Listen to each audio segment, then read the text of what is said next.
4.6 billion, wiped out in just weeks. The man who lost it wasn't dumb or reckless. A Nobel Prize. Meanwhile, a few states away, another guy was getting quietly, stupidly rich. One nearly destroyed the global financial system. The other became one of the richest humans alive. This isn't a video about being smart. Hey everyone, I'm Nick.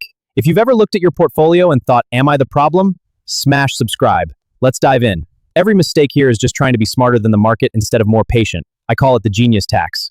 Meet Henry. Smart, reads finance news every day, and he's about to make almost all 12 mistakes. Waiting for the dip. Selling before the crash. It feels genius, until it isn't. Missed the 10 best days in 20 years and you cut your returns in half. Henry sold everything in March 2020, right before the huge rebound. The nap guy, he was buying. What if you could always buy at the lowest price and sell at the highest? Sounds amazing, right? That's exactly what millions of investors try to do every single day. They wait for the perfect moment to buy. Then they try to sell before the next mistakes people make. It sounds smart. It feels logical. I'm not losing my money! Sell everything! I'll buy back later when prices are lower. What if it drops again?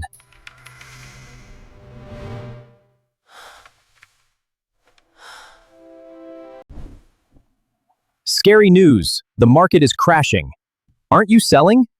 Nope. I just keep investing. Market goes down, he buys. Market goes up, he buys. Good news, he buys. No guessing, no predicting, just consistency. While Henry spends hours watching charts, Tom spends 5 minutes investing each month. Then he goes back. Here's the problem with market timing. Nobody knows exactly when the market will hit the bottom. Not your neighbor, not YouTube gurus, not even professional investors. To perfectly time the market, you have to make 2 perfect decisions. First, you must know exactly when to sell. Second, you must know exactly when to buy back.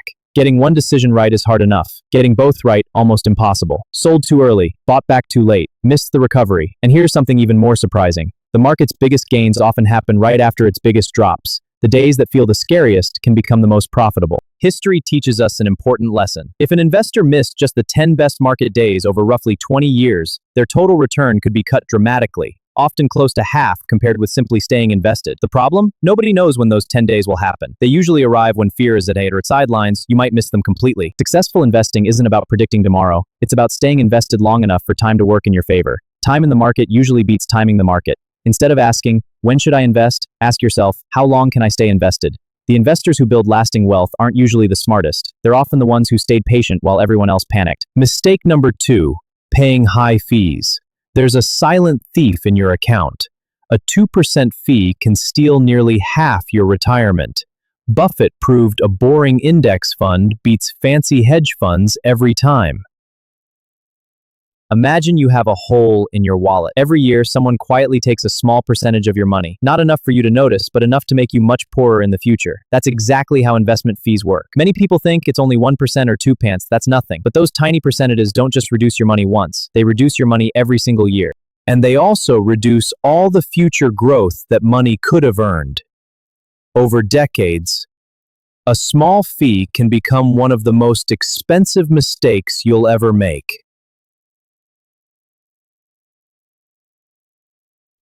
Sarah invests in a fund charging a 2% annual fee. Mike invests the same amount in a low-cost index fund with almost no fees. Both invest exactly the same amount. Both earn the same market returns. The only difference is the fee. Years pass. The fee keeps quietly taking a small piece of Sarah's investment every year, but Mike keeps almost all of his investment working for him. Fast forward 30 years, Mike's portfolio has grown much larger. I invested the same amount. How did you end up with so much more? The answer wasn't luck. It was lower fees. One of the world's greatest investors, Warren Buffett, has repeatedly argued that for most people, a simple low-cost index fund is a smarter choice than paying high fees for expensive investment managers. His message is simple: don't focus only on earning more. Also pay attention to what you're paying, because every dollar you don't lose to fees keeps working for you. Remember this: the market is hard to control, but the fees you pay, that's something you can control. Small fees today, a bigger wealth tomorrow. Active traders get wrecked by emotions. Henry checks his phone like it's a breakup text. Activity feels like control. It's actually expensive.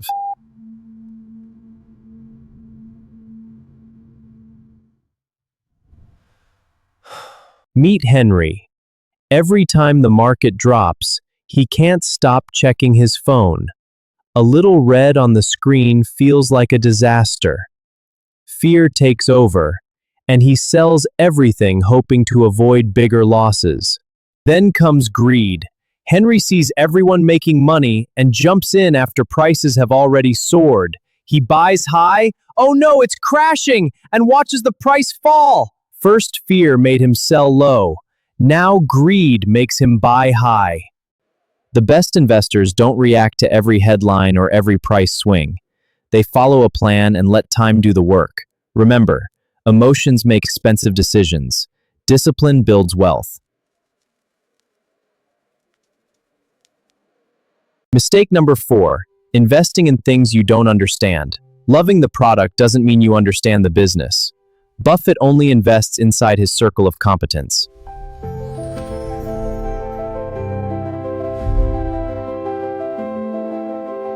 Henry saw everyone online talking about a hot stock. He didn't know what the company actually did, but he bought it anyway because he didn't want to miss out. Whoa, this stock is blowing up. I gotta buy in now. And just like that, FOMO led to an uninformed decision. Wait, what does this company even do? Oh no! When the stock price started falling, Henry had no idea why. Since he never understood the business in the first place, he didn't know whether to hold or sell. Confusion quickly turned into panic. Warren Buffett follows one simple rule: invest only in businesses you truly understand. You don't need to know every company.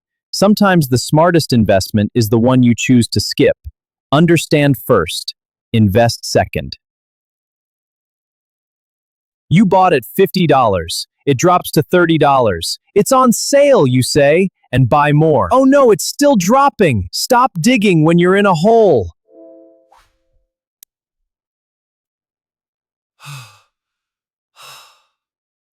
Henry bought a stock at $50. When it fell to $30, he thought, great, it's on sale. It's cheaper, so I'll buy more. So he bought even more, without asking one important question: why is it falling? Sometimes a stock drops because the entire market is down. But other times, the business itself is in trouble.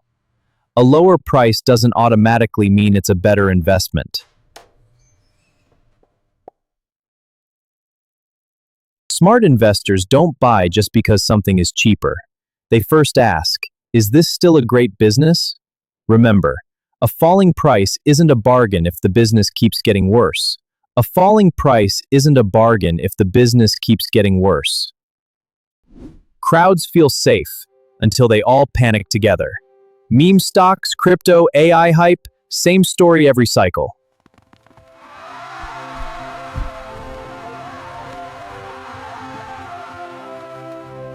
Yeah. Everyone is talking about the next big opportunity. Your friends are buying. Social media is exploding. If everyone is making money, I should join too. So he jumps in without doing his own research. Let's get rich quick! But crowds can change their minds quickly. The same people shouting buy today might panic and sell tomorrow. When everyone follows emotions, prices can rise too high and fall too fast. Smart investors don't buy something just because it's popular. They ask, does this business make sense? Is it worth the price? Remember, popularity is temporary. Good decisions last longer. Here are the names. The nap guy is Warren Buffett. The 2 Nobel Prize winners who lost $4.6 billion, Myron Scholes and Robert Merton. They used crazy leverage, and it destroyed them. Leverage means using borrowed money to invest. It can make your gains look amazing because you're controlling a much larger investment. But there's a dangerous side.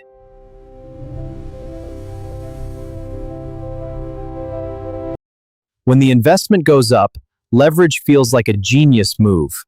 But when it goes down, losses become much bigger. A small mistake can turn into a financial disaster. Even brilliant investors have been hurt by excessive leverage. The famous hedge fund Long-Term Capital Management collapsed after using extreme leverage, despite having Nobel Prize-winning economists on its team. The lesson? Smart investing is not about taking the biggest risk. It's about surviving long enough to grow your wealth. Price is what you pay. Value is what you get. Buffett stays calm when prices drop because he focuses on the actual business.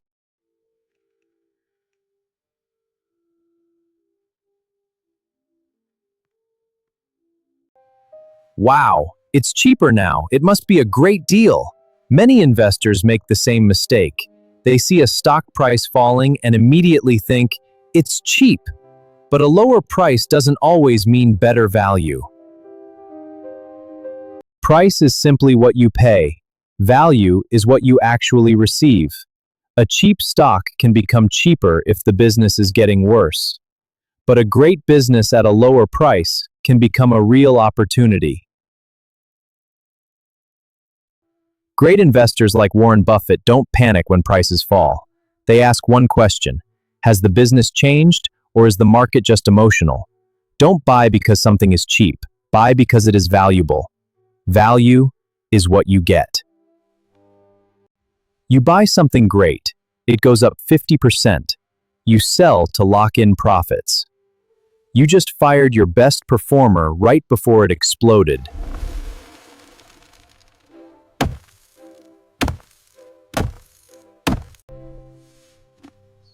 Wow, I'm up 50%. I should sell before I lose my profit. Henry thinks he's being smart by taking quick profits, but he just removed the thing that was growing the fastest. Many of the world's best investments didn't grow overnight. Great companies can continue growing for years. Selling too early means you might miss the biggest part of the journey. Smart investors don't sell just because something goes up. They ask, is the business still strong? Does it still have room to grow? Sometimes the biggest mistake isn't buying the wrong thing. It's selling the right thing too soon. If you don't know what you're doing, just buy a low-cost S&P 500 index fund. That's what Buffett put in his will for his wife.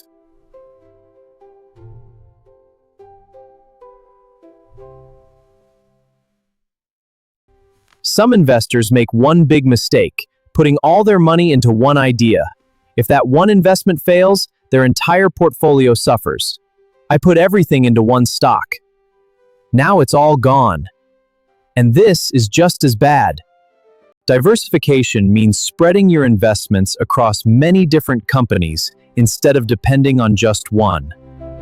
A low-cost index fund can give investors ownership of many businesses with one simple investment. Warren Buffett has often praised low-cost index funds for everyday investors. In his estate instructions, he recommended a simple index fund approach for the money left to his wife. The goal isn't to own everything you hear about. It's to build a simple plan you can stick with. Thinking cash is safe is the sneakiest killer. Inflation quietly eats your buying power every single year.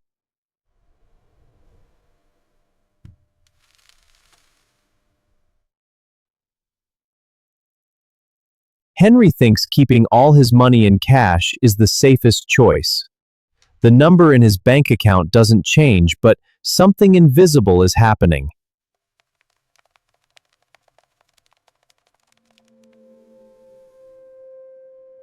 That invisible enemy is inflation. Over time, prices rise, which means the same amount of money buys less.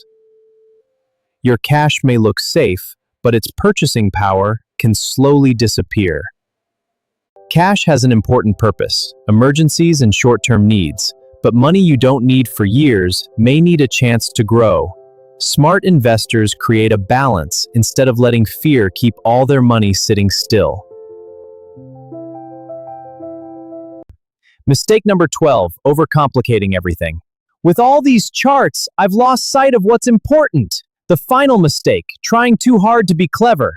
The winning strategy is simple. Buy great businesses or index funds, be patient, and stop being stupid. Henry thinks successful investing has to be complicated. He watches endless videos, studies thousands of charts, and searches for the perfect strategy. But sometimes, more information creates more confusion. Many successful investors follow surprisingly simple rules.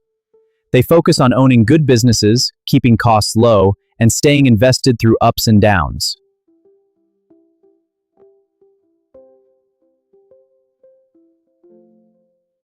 Investing isn't about making the most predictions. It's about making good decisions and giving them time to work. Don't try to be the smartest person in the room. Try to be the person who stays consistent the longest. Henry finally stopped paying the genius tax. He held his winners, moved to an index fund, and put the phone down. He didn't get smarter overnight. He just stopped making dumb moves. So which of these 12 mistakes are you making right now? Drop it in the comments, no judgment. If you want more straight-to-the-point money lessons, smash that like button, subscribe, and hit the bell. You don't need to be a genius. You just need to stop being your own worst enemy. Go take a nap. I'll see you in the next one.